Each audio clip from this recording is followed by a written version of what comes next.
Hello and welcome to Joe News at 6 with me, Bernice Abubeidulansa. Our COVID-19 treatment centers have gone from having 0 patients to now being 4. Ghana Health Service is recording on the average 200 new cases of COVID infections daily. The news is live on Joy 99.7 and hits 103.9 FM in Accra, also on Love 99.5 FM in Kumasi, affiliates across Ghana and worldwide at myjoyonline.com. Coming up. It's not easy. We are also breaking our backs. So please, Ghana, let's try and max up. A passionate plea from a frontline health worker who's lost patience to COVID-19 and seen many endure the excruciating pain the disease brings. Meanwhile, a lockdown is imminent. Public health expert at the KCCR warns as COVID-19 cases continue to surge. There is nothing else which will stem the tide. The numbers will not go down until we take decisive measures. This is going to happen sooner than later. And in business, government gives strong indication of taking reciprocal action against British Airways if it goes ahead with its planned route switch from Heathrow to Gatwick Airport. That's in the Joy Business Report when I come to you later in 10 minutes. Also in this package, 6 requests pending at a court hoping to meet a 42-day timeline. CI 99 directs the expeditious disposal of the petition and sets timelines for this court to dispose of the petition. We'll tell you what to expect as the Supreme Court resumes hearing of the election petition filed by the NDC's John Mahama. We are grateful you made time to be with us this morning. We are your home of independent, fearless, and credible journalism.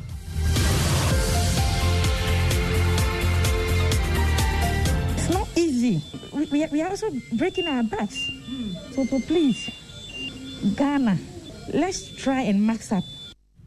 That's Sewa Koto, a critical care nurse of the Ghana East Hospital, who says the team of doctors and nurses at the ICU is getting overwhelmed by the rising cases of COVID-19. She tells Joy News' Matilda Gavi that caring for COVID-19 patients requires painstaking and difficult procedures which can subject the entire healthcare system to serious stress. There's more in the following report. It's a room of excited critical nurses at the Ghana East Hospital. 4 of them are getting ready to enter the ICU. Sewa Akoto is getting ready for the day's task. Inside the changing room, she is helped by other colleagues to don PPE. Wearing these protective things alone can take about 10 minutes.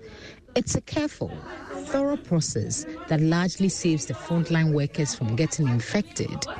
Sewa heads for the high dependency unit. Being in this room is like hanging off a cliff.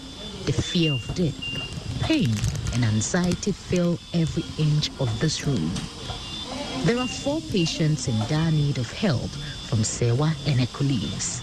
It is Sewa's turn for the 4 days, 12-hour shift. A shift that becomes strenuous when you are dealing with COVID-19.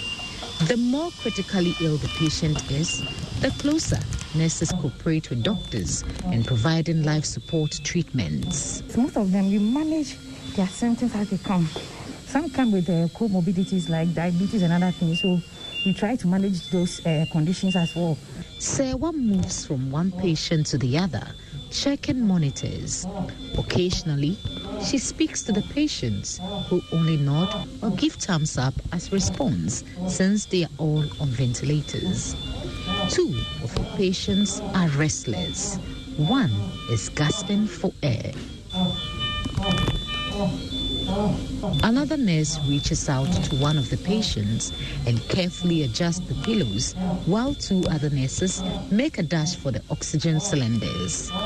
And the nurses leave nothing to chance, as one of them, for close to 20 minutes, holds an oxygen mask to the face of a patient while the oxygen is being fixed. We are overwhelmed with the rise of COVID cases now. Help by masking up so the cases can be reduced. Let's try and observe the safety protocol. Health workers are overwhelmed now. We are breaking our back, so please try as much as possible to do as you are told. And that report was by Matilda Gavi of our Health Desk. Meanwhile, a senior research fellow at the Kumasi Center for Collaborative Research, KCCR, Dr. John Amwesi, says a lockdown is imminent. He believes it's the only way to stem the spread of the COVID-19 virus. There's been a sharp rise in cases, with more deaths being recorded in the past few weeks. The Ghana Health Service has now confirmed that all 16 regions in Ghana have active cases. Well, Dr. Amwesi believes a lockdown in major hotspots will change the trend. It's a lethal cocktail, which has led us to where we are now. There is nothing else which will stem the tide. And I keep hearing, if we don't see the numbers going down, the numbers will not go down until we take decisive measures. From where I sit, I think that the Ghana Health Service, the Ministry of Health, the government is taking these measures. They're just trying to plan them out and roll them out, because it just can't, just appear boom and say lockdown. So I would take these as a herald or a pre-announcement, if I can put it that way. From where I sit, this is my understanding that this is going to happen sooner than later. Well, to be honest, if we really want to make this work in Kumasi or Accra, we would need at least 2 weeks to see even a slight dip. Dr. John Amwesi is a senior research fellow at the KCCR. Away from that, today is the 28th day since the NDC's John Dramani Mahama dragged the Electoral Commission and President Akufo-Addo to the Supreme Court in a move to annul the December 7 election results. The court is required by law to deal with the petition within 42 days, meaning it currently has 14 days to go. As it resumes hearing today, court correspondent Joseph Akable joins me in studio with more. Joseph, run us through the 6 issues that remain outstanding. And so first, there is a request for stay of proceedings. This is by Mr. Mohammed's team. The team holds the view that until the court deals with its review, which is scheduled for Thursday, the trial should not proceed. The president's legal team is opposed to this, and this has to do with a second look at the request that the court sets aside its earlier decision not to allow them subject the EC chairperson to 12 questions. The second is the review itself. It is asking the court to take a second look at that decision. The third, closely linked with this review, is Mr. Mohammed's lawyers asking to be permitted to file additional arguments to bolster their review request and make changes to a paragraph. The fourth, the EC is asking that the court hears and deals with this review today instead of Thursday. Number 5, already outstanding prior to today, is Mr. Mohammed's team's quest to inspect and run copies of documents in the custody of the Electoral Commission. And finally, also wanting the EC chairperson to admit to 18 facts entirely different from the 12 questions they are seeking a review on. So these are all outstanding issues that the court will be dealing with. Joseph Akable is correspondent. Stay with us. We'll bring you updates on what transpires in court today. Now, a call has been made by leadership of the National Democratic Congress, the NDC, to the rank and file of the party to champion the principles, ideals, and success stories of the late former President Jerry John Rawlings. They believe this will sustain his legendary status in Ghana's political history. Speaking at a public lecture organized by the party as part of programs leading to the former president's burial, former President John Dramani Mahama and Speaker of Parliament Alban Bagbin called on intellectuals and close associates of the Rawlings or of Mr. Rawlings to uphold the principles of the former president and also document his history to prevent distortions. Latif Idrisu reports. Alhaji Hudu Yaya recounted how himself and some student leaders joined the revolution back in the day. June 4th was born. We were then students, final year students. We closed down the university ourselves. That we were going into the rural areas to preach revolution, even though we're writing our final year exam. Former President John Dramani Mahama, on his part, has called on the close associates of the late former president to document his history in order to prevent what he describes as revisionism. I dare say that with JJ's passing, the revisionists of our history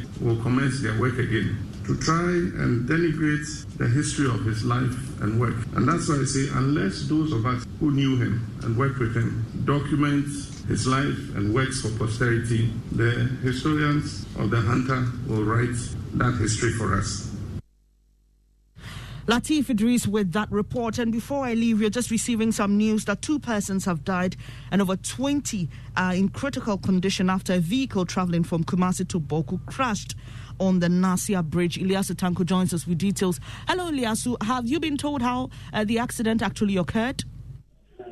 Yes, I just spoke with the driver himself. He managed to speak to me. He said when he was traveling, he crossed some cattle, and as a result, he filled brake and ran into the Nasia Bridge.